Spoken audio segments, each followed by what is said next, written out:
Les couilles sur le réservoir, une émission animée par Doud. Et ça va péter.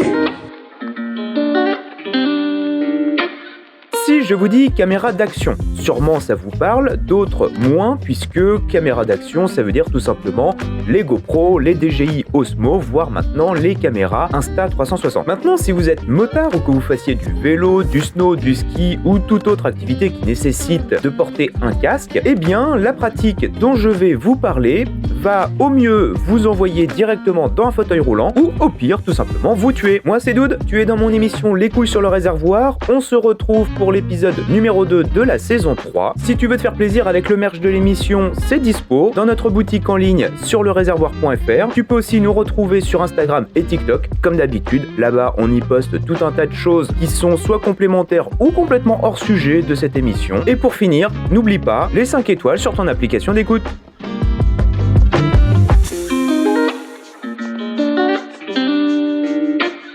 Je n'en ai pas beaucoup, mais j'ai la chance d'avoir un ami notamment qui travaille aux urgences et qui est également motard. Et donc régulièrement, on a l'occasion justement d'échanger autour d'un petit resto autour de la traumato et de la moto. Voilà, en plus ça rime, c'est génial. Et durant l'été, toutes les semaines, il voit défiler énormément de motards dans ses services. Ça va de la petite brûlure jusqu'à la jambe derrière la tête. Et oui, ça malheureusement, même dans les postures de yoga, c'est pas réellement prévu.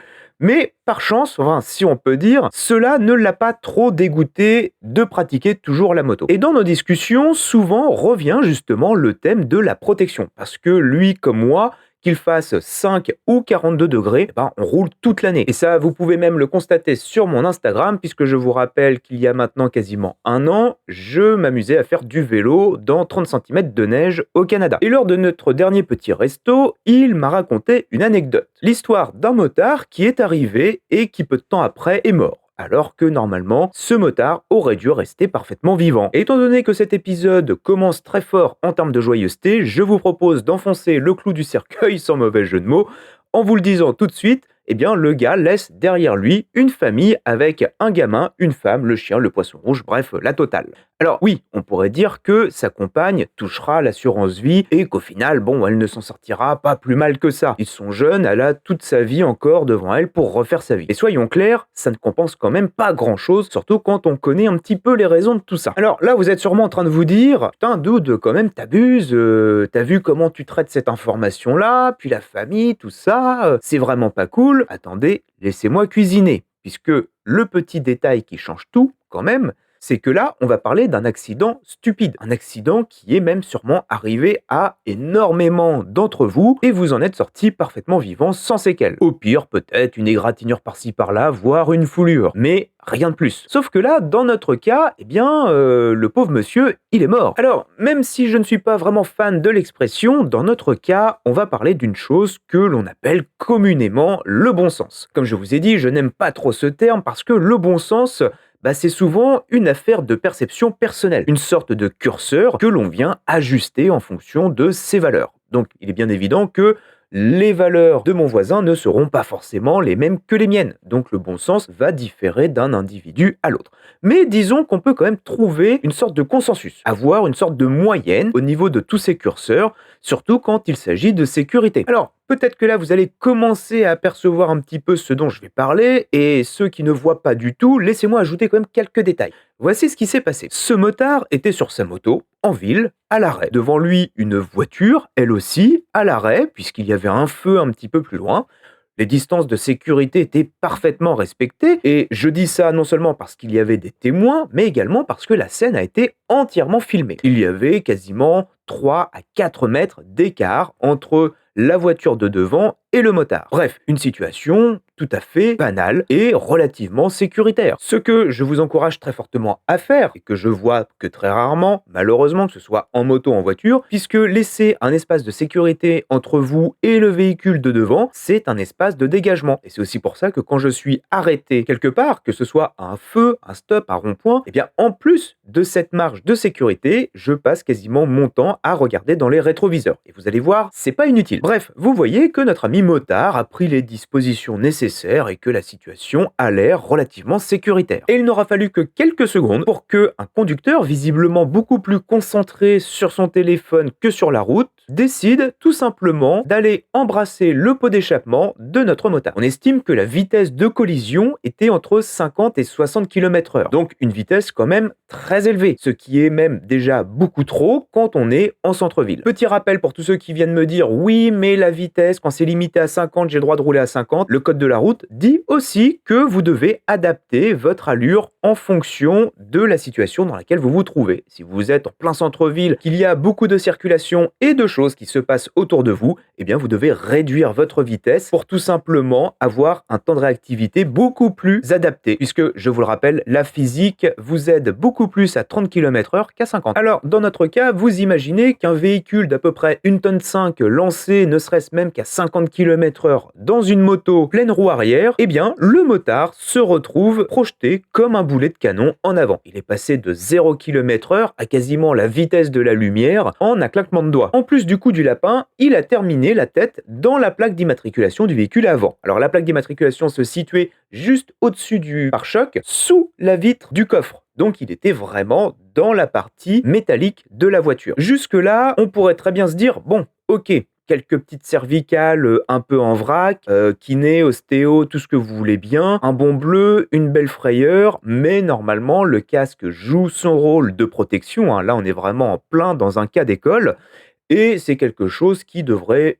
plutôt être relativement vivable comme accident. Et quand je vais vous parler d'un petit détail qui change tout, on y arrive. C'est là que ça devient relativement même dramatique. C'est que entre son casque et la voiture, eh bien se trouvait une GoPro. Et oui, pas de chance, il se filmait avec une caméra fixée au niveau du menton, comme on le voit partout sur YouTube ou tout autre réseau social. Et c'est là où ça devient extrêmement intéressant, puisque en pratique, ça revient à se coller un galet sur le casque. Et à quel moment il vous viendrait l'idée de vous dire tiens, je vais me scotcher un putain de silex sur le casque, au niveau de la mentonnière. Là encore, je vous entends me dire oui, mais dude, une GoPro, souvent, c'est fixé avec du double face, et puis ça peut se détacher pendant les impacts, bliblibli, blablabla. Et je vous répondrai, effectivement, vous avez entièrement raison, puisque dans notre cas, eh bien, c'est ce qui s'est passé. La GoPro s'est détachée du casque, donc de la mentonnière, pour tout simplement partir en arrière, et quand je dis partir en arrière, c'est traverser la visière et s'écraser entre le casque, la tôle de la voiture et le crâne de notre petit monsieur. Si vous voulez visualiser un petit peu mieux la scène, on va récapituler. Imaginez un homme qui fait à peu près 70-75 kg, projeté comme un boulet de canon contre le coffre d'une voiture, et entre sa tête et le coffre, et vous placez une GoPro qui va littéralement lui traverser le crâne. Autant vous dire qu'en termes de situation d'avenir,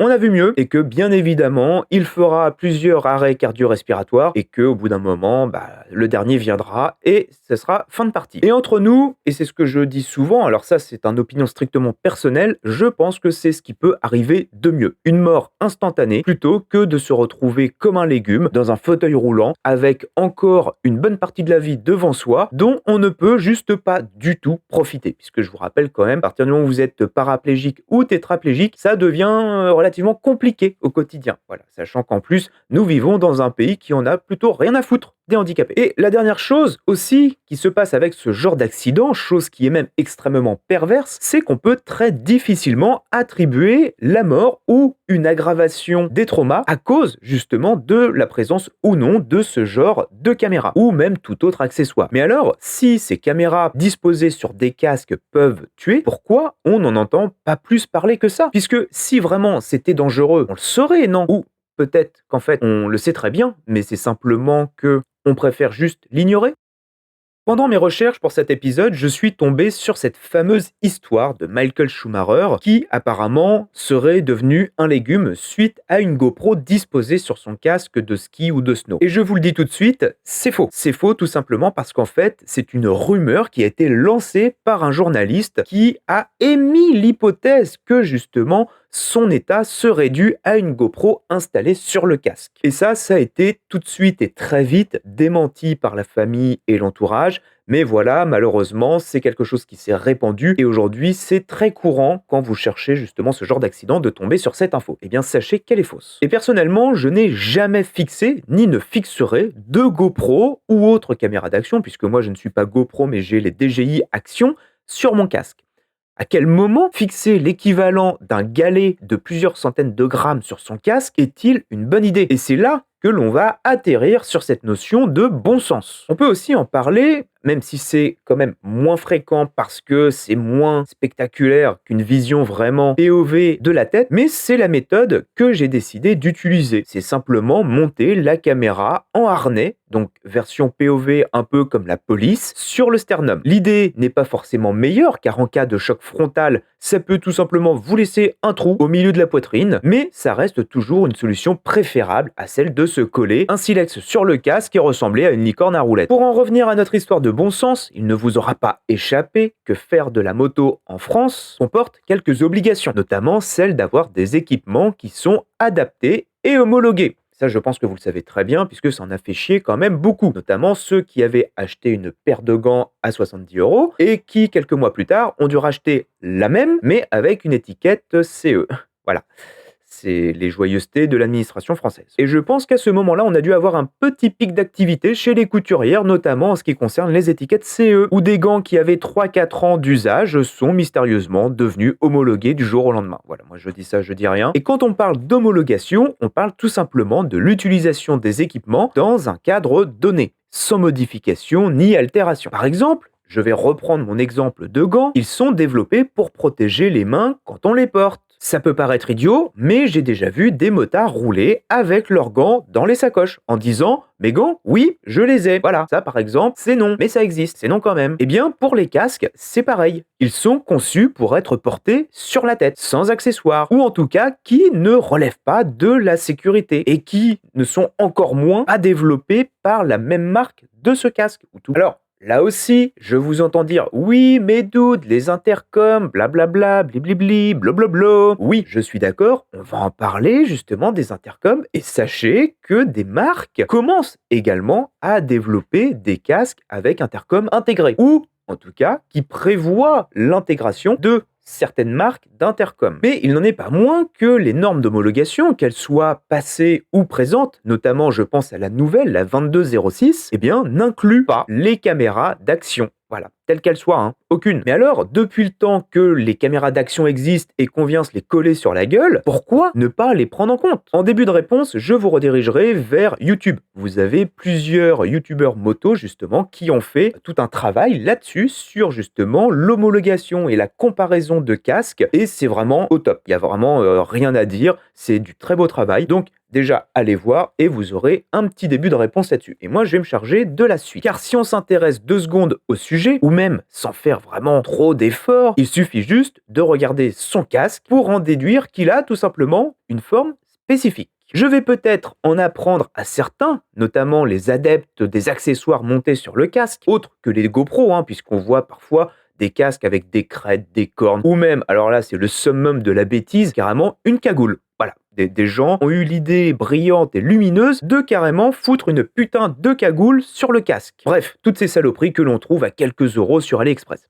Eh bien, votre casque, il a une forme qui fait partie et intégrante de sa protection et de votre protection. En effet, lors de sa conception et de son homologation, la forme du casque a été étudiée pour notamment protéger votre tête, pas seulement contre les chocs, mais également dans le mouvement que celle-ci va effectuer. Et quand on parle de mouvement, qu'est-ce qui relie la tête au corps? Spoiler, les cervicales. Et justement, cette nouvelle norme dont vous avez sûrement entendu parler, la fameuse 2206, qui vous a peut-être même carrément obligé à racheter un casque, eh bien, en plus d'augmenter le nombre de points d'impact testés sur votre casque, commence à prendre en compte justement la rotation de la tête lors de chocs et commence à obliger les concepteurs de casques à justement redéfinir un petit peu la forme de ces mêmes casques. Donc, pas besoin d'être un docteur en physique appliquée pour comprendre que mettre ne serait-ce qu'un intercom sur son casque en modifie tout simplement sa forme et que par conséquence, en cas de choc, et je parle ici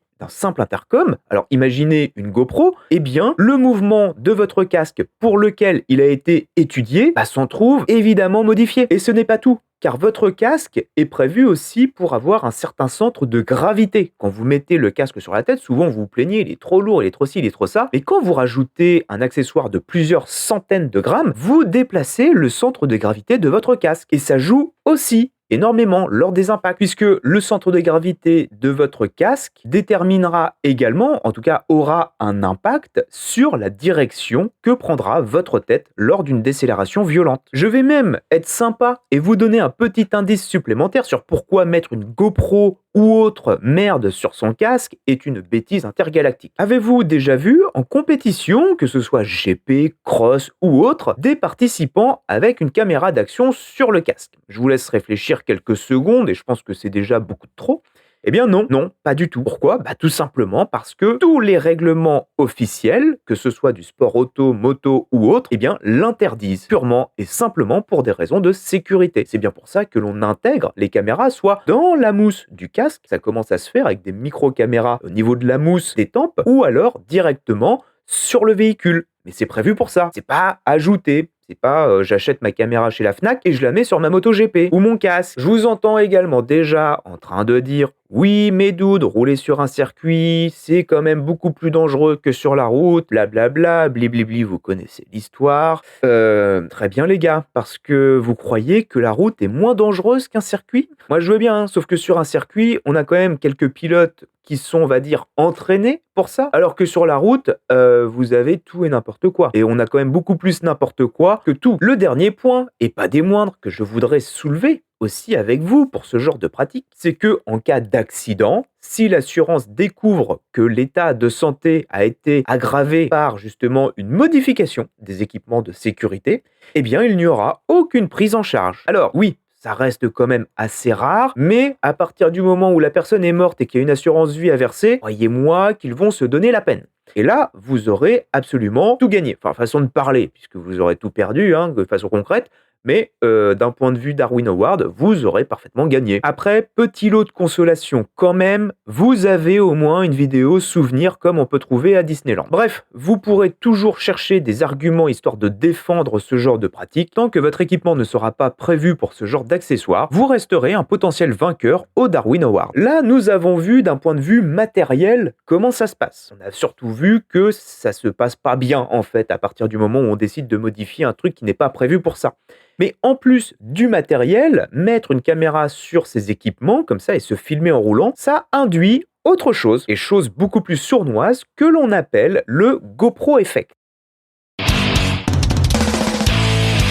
Salut! Savais-tu que plus de 80% des gens qui écoutent ce podcast le font en allant au travail et en reparlent autour de la machine à café avec leurs collègues? Mais c'est pas tout, ils en parlent même quand ils rentrent chez eux le soir. Alors si toi aussi tu apprécies les sujets dont je parle dans l'émission Les couilles sur le réservoir, n'hésite pas à commencer par les 5 petites étoiles parce que ça fait toujours plaisir, mais surtout à en parler autour de toi et à nous retrouver sur les réseaux sociaux, TikTok, Instagram, @sur le réservoir et notre boutique en ligne sur leréservoir.fr.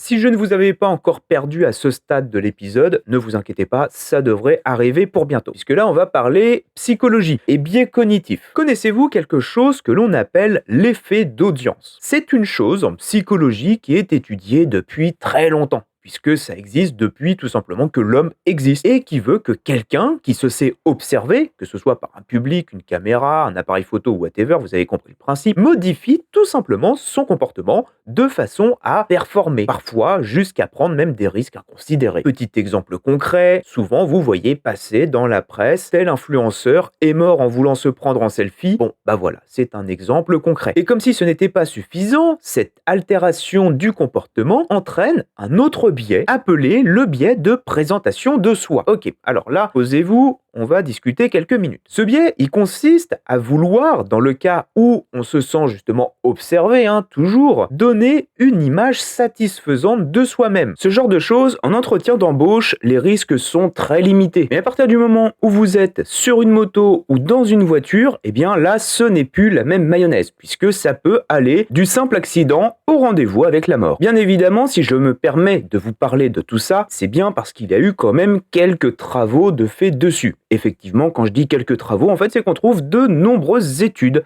faites sur ce sujet, un peu partout dans le monde, qui démontrent très bien ce que l'on appelle plus communément dans le milieu des sports et sports motorisés notamment, l'effet GoPro. En parlant d'études, justement, je vais me permettre une petite parenthèse puisque régulièrement je reçois des messages qui me demandent, à partir du moment où je cite justement des études dans des épisodes, tout simplement mes sources. Voilà, comme si je devais me justifier de tout ce que je disais. Alors, premièrement, je ne vais pas garnir la description de mes épisodes de podcast de tout un tas de liens vers des études que personne ne lira. Et deuxièmement, quand vous me demandez les liens directement par message, je vous refuse. Pourquoi ? Tout simplement pour éviter le biais de confirmation. Puisque si je vous envoie des liens vers des études qui vont dans la direction de ce que je vous dis, il y a de très fortes chances que vous passiez à côté des études qui viennent dire l'inverse. Et même si celles-ci, des fois, ne sont pas importantes, il faut quand même en prendre compte. Et donc, le meilleur moyen pour vérifier ce que je dis et mon travail, eh bien, c'est pour vous de faire vos propres recherches et de regarder ce qui va dans mon sens et ce qui ne va pas dans mon sens. Et à partir de ce moment-là, vous pourrez vous faire un jugement si ce que je dis, oui ou non, est pertinent.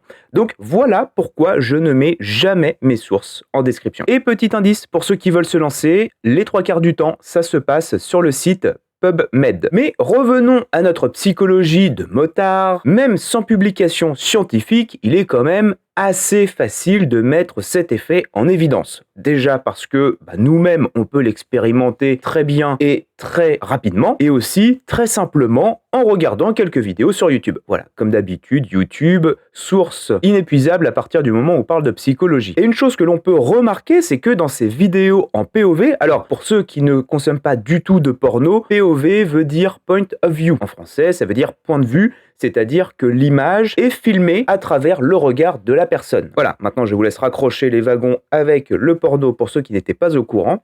Et donc concernant ces vidéos de motards filmés en POV, à travers leur comportement ainsi que leurs commentaires, et surtout en fait quand on vient superposer les deux, on s'aperçoit que l'effet GoPro est bel et bien présent. Une des grandes modes sur internet, c'est le React. Alors c'est une pratique vidéo qui concerne tout simplement à se filmer en train de regarder une autre vidéo et d'y réagir. Alors ça, vous pouvez le faire soit de façon enregistrée et différée sur YouTube ou en live sur des sites comme par exemple Twitch. Et aujourd'hui, c'est beaucoup plus à la mode de le faire en live que par exemple sur YouTube. Mais le succès est toujours le même. Et plusieurs YouTubeurs sont spécialisés justement dans ce genre de pratique et le font même avec des vidéos moto. Ils regardent des best-of moto, de fail, de tout ce que vous voulez bien, et ils y réagissent. Souvent, ce sont des motards et ils y réagissent de leur point de vue motard. Et d'ailleurs, ce qui est très drôle, c'est souvent de regarder un petit peu et d'écouter surtout ce qu'ils viennent dire en termes de réaction par rapport à des situations données, et ensuite de voir eux-mêmes leur propre comportement complètement à l'opposé de ce qu'ils pouvaient affirmer dans la vidéo précédente. Voilà. Et vous avez même, au moment où je parle, des chaînes YouTube avec quelques millions d'abonnés où vous avez juste des trous du cul en motocross, sans casque, en short, sans gants, sans aucune protection, qui viennent vous faire la morale en vous disant que, attention les gars, c'est pas bien, mais que comme ils sont sur un terrain privé, ils font ce qu'ils veulent. Voilà. Mec, t'as juste 2 millions de personnes qui sont en train de te regarder et tu leur expliques que parce que t'es sur un terrain privé, t'as pas besoin de mettre de casque, de gants, tu peux faire ça en tongs et tout. Non, mais c'est propre, c'est très très propre. Après, c'est pas comme si les urgences étaient déjà blindées, quoi. Et c'est donc pour toutes ces raisons que je ne fais pas de react à ces vidéos. Puisque vous me le demandez également de temps en temps en parlant avec vous. Vous êtes les premiers à me dire, mais dude, avec ce que tu peux dire en podcast, ça pourrait être cool de faire ça en face cam, de regarder justement des vidéos de ce genre-là et d'y réagir en expliquant, en faisant un peu de pédagogie. Alors, de une, je ne mettrai jamais en avant ni en valeur ce genre de comportement stupide. Ça, c'est bien évident que non, donc il est hors de question que je fasse ça. Et de deux, eh bien, la pédagogie ne servira strictement à rien, puisque ceux qui ont décidé d'être cons le resteront, et que ceux qui sont prudents le resteront également. Et qu'à partir du moment où vous aurez des débiles qui continueront à faire ce genre de vidéos, eh bien, ceux qui veulent les suivre continueront. Voilà, donc à partir de ce moment-là, il est hors de question que je dépense mon énergie dans ce genre de contenu. Et quand je parle de comportement stupide, où l'on peut observer justement cet effet GoPro, Il y en a notamment un qui me rend particulièrement dingue de par sa connerie intergalactique. Les gars, à quel moment vous avez cru que mettre un coup d'accélérateur après un incident sur la route était plus efficace qu'un klaxon? Je pose la question sérieusement. Parce que, personnellement, je ne me rappelle pas avoir vu ça au permis moto. Voilà. Alors peut-être que j'étais trop con pour comprendre à l'époque, ou même encore aujourd'hui. Peut-être que les règles ont changé. Et ce serait quand même assez bizarre, voire même très étonnant, que je n'ai pas été informé, étant donné que l'un de mes meilleurs amis et instructeur moto. Voilà, alors je dis ça, je dis rien, et pour en parler avec lui, même lui est pas au courant de cette information, ce qui est quand même dérangeant pour quelqu'un dont c'est le métier, puisque, je le rappelle quand même, à partir du moment où vous roulez sur la route, c'est qu'on vous a donné quand même un petit papier rose ou une petite carte rose, et que, avant de vous délivrer ça, dans la formation, on a dû vous apprendre qu'en cas de danger immédiat ou en cas d'incident, plus ou moins grave, c'était le klaxon ou l'avertisseur sonore qu'il était d'usage à utiliser. Pour les 2-3 du fond qui sont toujours les deux mains scotchées sur l'accélérateur, sachez que ce bouton se trouve sur la partie gauche du guidon. Voilà, donc vous avez la partie gauche du guidon, là où vous avez normalement un embrayage pour ceux qui en ont. Et juste avant l'embrayage, vous avez un petit bouton. Voilà, souvent il est rouge ou gris, dépendamment de la moto, mais il est très proche du pouce. Voilà, bizarrement.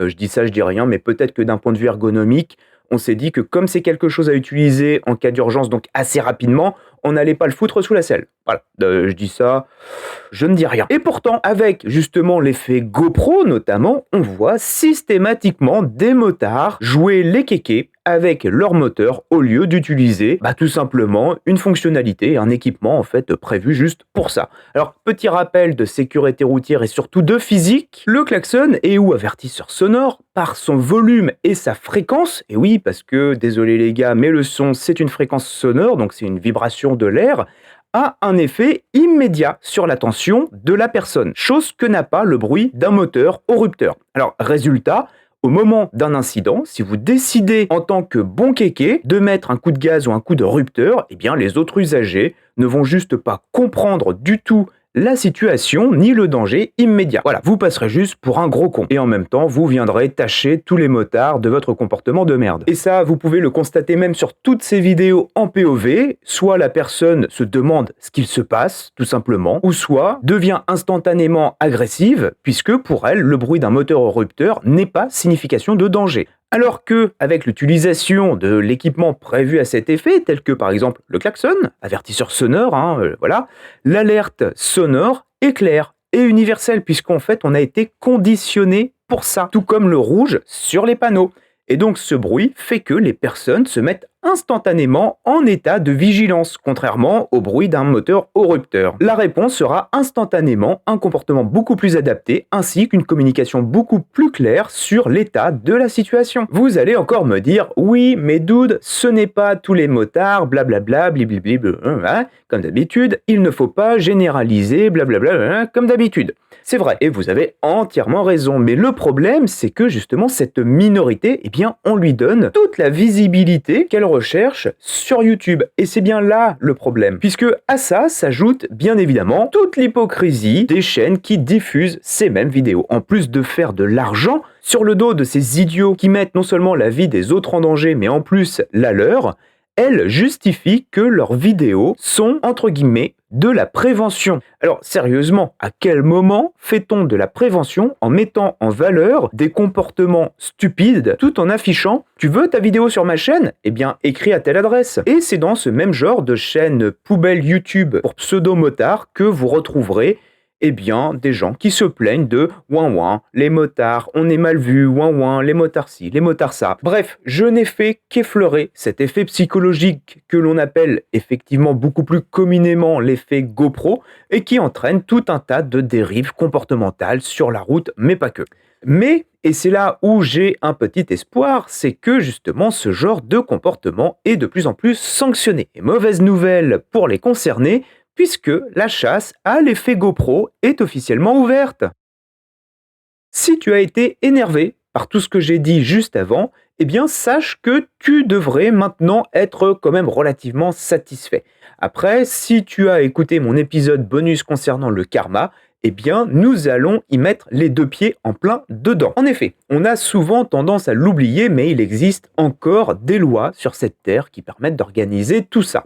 Je vais sûrement te l'apprendre, mais tu ne peux pas faire non plus n'importe quoi avec tes équipements. J'entends par là équipements de sécurité pour pratiquer, que ce soit la moto, la voiture, le vélo, bref, les équipements de protection en général. Nous allons voir deux sujets. Le premier, c'est la modification des équipements de sécurité pour y mettre justement les caméras, comme on a vu un petit peu avant. Et le second, c'est justement une fois que vous êtes filmé, c'est tout simplement de poster votre vidéo sur les réseaux sociaux et notamment YouTube le plus commun. Je vous le dis tout de suite, dans les deux cas, vous êtes hors la loi et vous êtes passible de verbalisation, quelles que soient les conditions. Commençons par la modification des équipements de sécurité. À partir du moment où vous décidez de fixer une GoPro sur votre casque par quelque moyen que ce soit, souvent du double face, celui qui est fourni avec cette même caméra, eh bien j'ai le regret de vous annoncer que vous perdez instantanément l'homologation de celui-ci.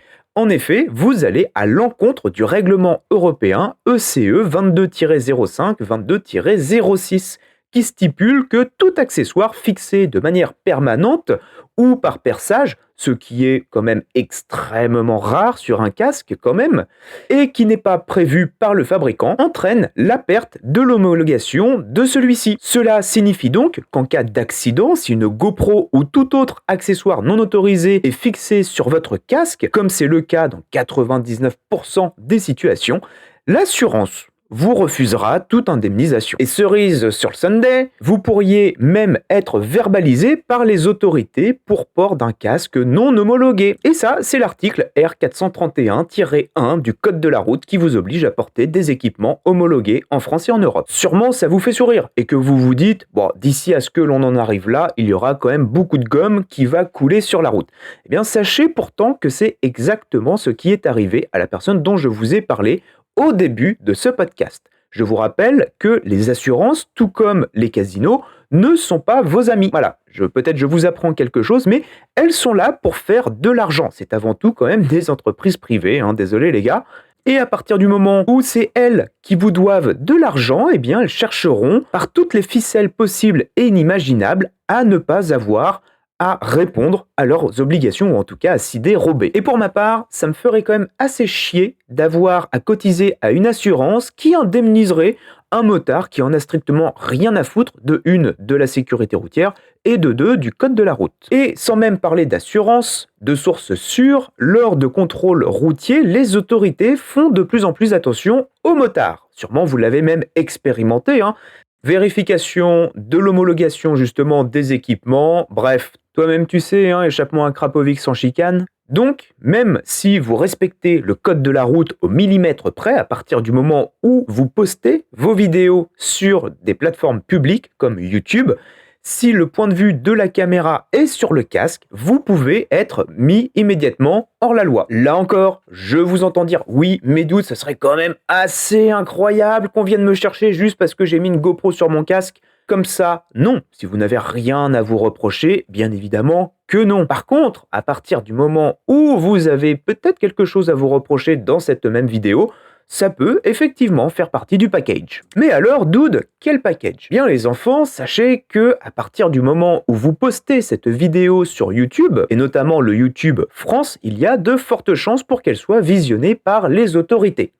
Certains algorithmes scannent en effet les vidéos routières issues du YouTube France, et en tout cas tournées en France, afin de détecter de possibles infractions. Et en cas de signalement ou durant de simples veilles, ça sera visionné par des brigades dédiées en gendarmerie. J'en avais même déjà parlé, mais je vous le rappelle, si vous postez une vidéo où, à tout hasard, vous êtes en train de rouler bien au-delà des limitations de vitesse, souvent c'est pour des délits, les petites infractions de 2-3 km/h, je pense, ne seront pas concernées, mais à partir du moment où vous êtes en délit routier, eh bien sachez que même en ayant flouté ou caché votre compteur de vitesse, on peut très bien la déduire. Voilà. Et ça jouera même contre vous d'avoir essayé de cacher la vitesse. En effet, et malheureusement, désolé les gars, mais une fois de plus, la physique n'est pas avec vous, visiblement, apparemment la physique n'aime pas les cons, et sachez que cette déduction de votre vitesse restera toujours assez précise pour constater un délit routier. Puisque en France, comme dans d'autres pays, si vous avez votre permis de conduire, vous devriez savoir que les marquages au sol,